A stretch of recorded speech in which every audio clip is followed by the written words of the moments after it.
There is a way for you to make millions of coins within FIFA 23 Ultimate Team without you needing to trade 24/7 or be an exceptionally great player within online. You can build up a sufficient amount of coins just by going through SBCs themselves, but it needs to be done in a correct way. But before we do get into the video, if you're looking to get some very easy coins, then there is no better place than SkyCoach. You can get as many coins as you want. It's a fast and safe delivery, and of course, we cannot forget that it's cheap. You will be able to get a lot more for your money using SkyCoach to buy FIFA coins than if you was to go and buy FIFA points. You simply highlight how many coins you want, you choose your platform, and you place your order. And those coins will be added to your account within 1 hour. So if you do really want to get ahead of most people in Ultimate Team, there is a link in the description down below, and if you use Fnatic at checkout, you'll also get 10% off your purchase. Not every SBC is created equal. Some are there to provide content which you can use and you can make coins out of, but others not so much. They're specifically designed to take coins away from you. In return, you'll get a player which you'll probably use for a couple weeks and then never again. So let's go through how you can actually make millions. And this isn't going to happen overnight. In fact, it's going to start off fairly slowly, but once you get the swing of things, things get better and better and better. So firstly, you need to actually kickstart SBCs. You need to go through the Foundations one. You cannot unlock the other SBCs available until you complete this one. The good news is that it is very easy. If you are new to Ultimate Team, you can even complete this with the players that you get within your starter squad. It's unlikely that you're really going to need them, so you can just go and submit them within this. And this will unlock every other SBC within the game.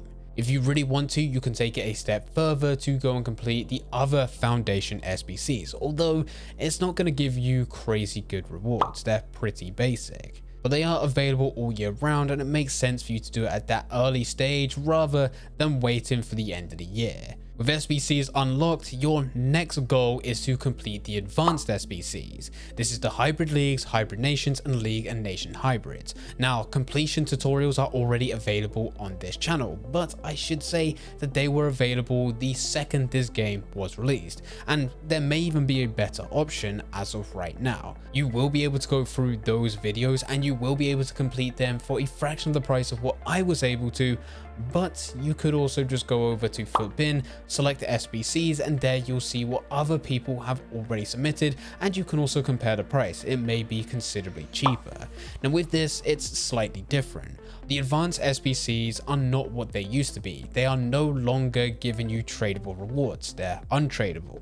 Which begs the question of how on earth is this going to make millions? Well, since advanced SBCs were first ever released, there has not been a single year where they haven't been profitable as long as you are completing the challenges for a relatively cheap price. Even though these rewards are untradeable, chances are you will get something good that you could put as part of your team, which will put you in a better position to compete.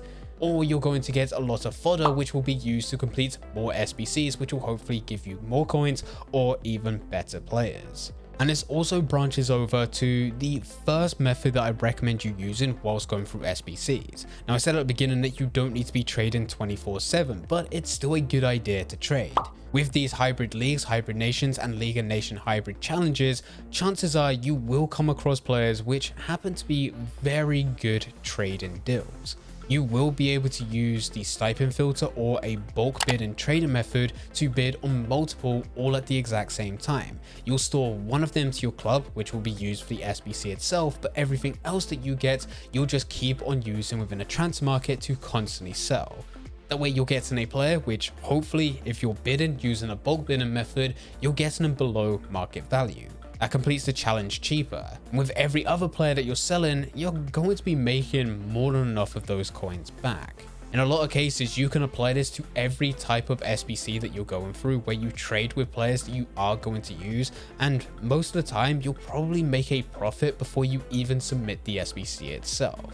The only time that you don't really want to be trading with these types of players is once you're going through the upgrade SBCs. This is the bronze, silver, and gold. And really with this one, you don't need to be buying players because you're going to be buying packs. If you just use the bronze pack method, where you head over to the store, go all the way down to classics, and you open a 750 coin bronze pack, within that pack you're going to get a mix between players, staff, consumables, and club items. Really, with this, you just want to be focusing on the players. With each one, you're going to compare the player's price. If you find whilst you're comparing players that the person that you're looking at, when the other ones are shown on the transfer market, that they're all listed at 150 coins and 200 coins by now, you might as well store them to the club. Of course, you can list them at the exact same price, but you can't undercut the market. He's already at his lowest. And as there's already several listed on the transfer market at his lowest, it's a good indication that he's probably not going to sell. On the other hand, if the player price is higher, even if they're listed at 250 coins by now as the lowest, you should be listing onto the transfer market, because the chances are they will sell. And I know that we are dealing with bronze players, and you're probably wondering who in the right mind is buying bronze players. Well, people still do it because they want to go and use bronze players for SBCs. And it's not just the bronze upgrade, there'll be other SBCs available throughout the year which will require you to have bronze players. People use them to get it done insanely cheap rather than having to buy into rare gold players. So they'll buy them, and that's where you're able to make your coins back. With the players that are stored into your club, you can then throw them into the bronze upgrade, which will give you silver players. You can then put them into the silver upgrade, which will give common gold players. And then you can put them into a gold upgrade, which will give you rare gold players. It is a very long process, and as said, you are not going to be getting rich out of this from day one, but if you keep this going over a long period of time, you're going to be in a much better position. There's also SBCs available, which I like to call guaranteed profit. These are simply just marquee matchups as well as one-off SBCs that EA normally does around promos, which will give you a pack reward. These typically are incredibly easy to complete. They require next to nothing, and in some cases, depending on the promo, they may even just require you to submit one player.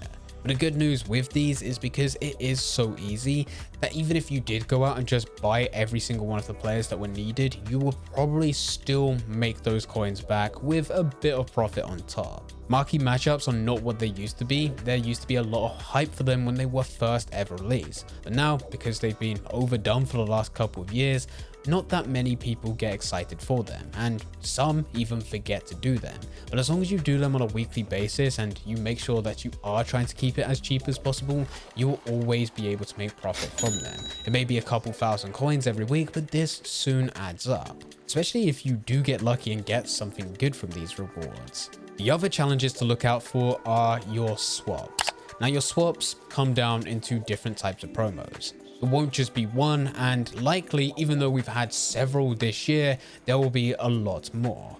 Swaps are a mix between you going through games, completing objectives, and completing SBCs. You'll build up enough swap tokens, and these tokens by themselves as player rewards are not good. They're normally 60 rated players, but if you're able to collect enough of these, you're going to be adding a serious amount of wealth to your club. With these, I recommend whilst going through swaps that you try to collect as much as possible during the promo. And then once you get down to the last couple of days, that is when you'll select your reward. Reason for this is that you can strategically find what's going to be best for you, rather than trying to figure out as you go along. I've spoken to many players who aim to go and get 5 tokens because it gives them an 81 plus player pack, only to realize that after they got their 5 tokens, claimed that reward, they went on to go and get another 20 tokens and just missed out by a couple where they could have got a much better pack reward or even player. So build up your tokens first, wait until the last couple of days of the swaps, and then make the decision on the rewards you want to go for. That way you'll be able to maximize every single token.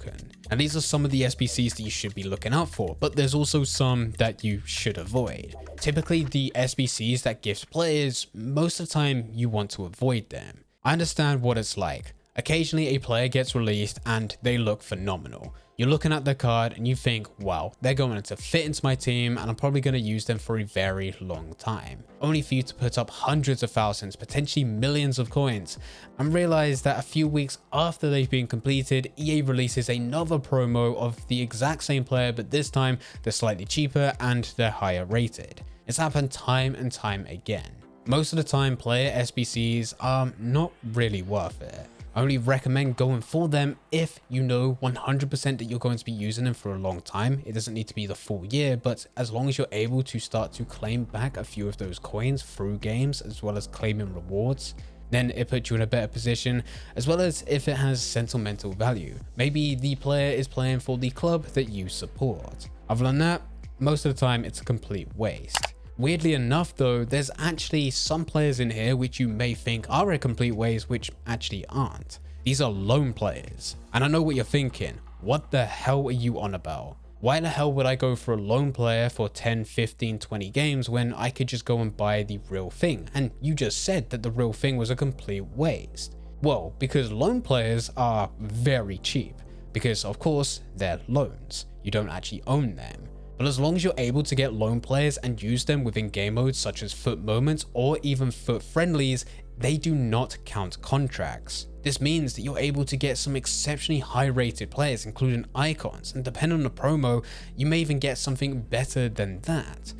And even though you don't own them, it's going to cost you a couple thousand coins for you to actually get the loan version, and they're going to be in your club forever because the contracts are not counting down, especially if you're using them within friendlies as well as FUT moments. If you really wanted to exploit this, you can go and get a 20 game loan player, play 19 games of them within online. As you come up against other players, that takes 19 contracts away, leaving just one left, and as long as you have that one contract left, you can continuously use them within friendlies and FUT moments, so that you're always able to profit from them whilst still having an insanely good player to use. And the last thing that you should be doing is investing.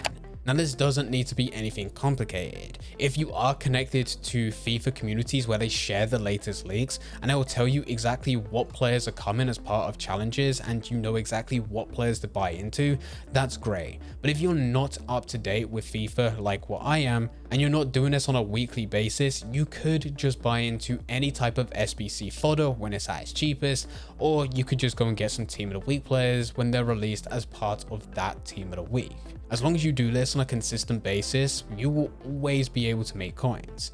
You'll buy players when they're cheap, SBC releases, demand goes up, player prices go up, you sell players, or you can go and complete the SBC cheaper than everyone else at the time. You can even use a site such as FUTBin, which will give you detailed graphs of a player's price, and it'll show you exactly what their value is compared to what they've been throughout the year. If it's towards that lower end, you could just buy one, store them to your club, because chances are they're going to increase at some point. I don't know when that's going to be, but we're still nowhere near the end of Ultimate Team with FIFA 23, so the chances are that there will be an SBC that actually affects these players and will increase their overall price. If you follow all of these steps, you will be able to make millions from squad builder challenges. It won't be an overnight success, but after a couple weeks, you'll really start to see the results. If you do have any questions about anything, then please feel free to leave them in the comment section down below. But anyway guys, I hope you guys did enjoy it. If you did enjoy it, don't forget to leave a like and subscribe. But for now, I'm going to see ya.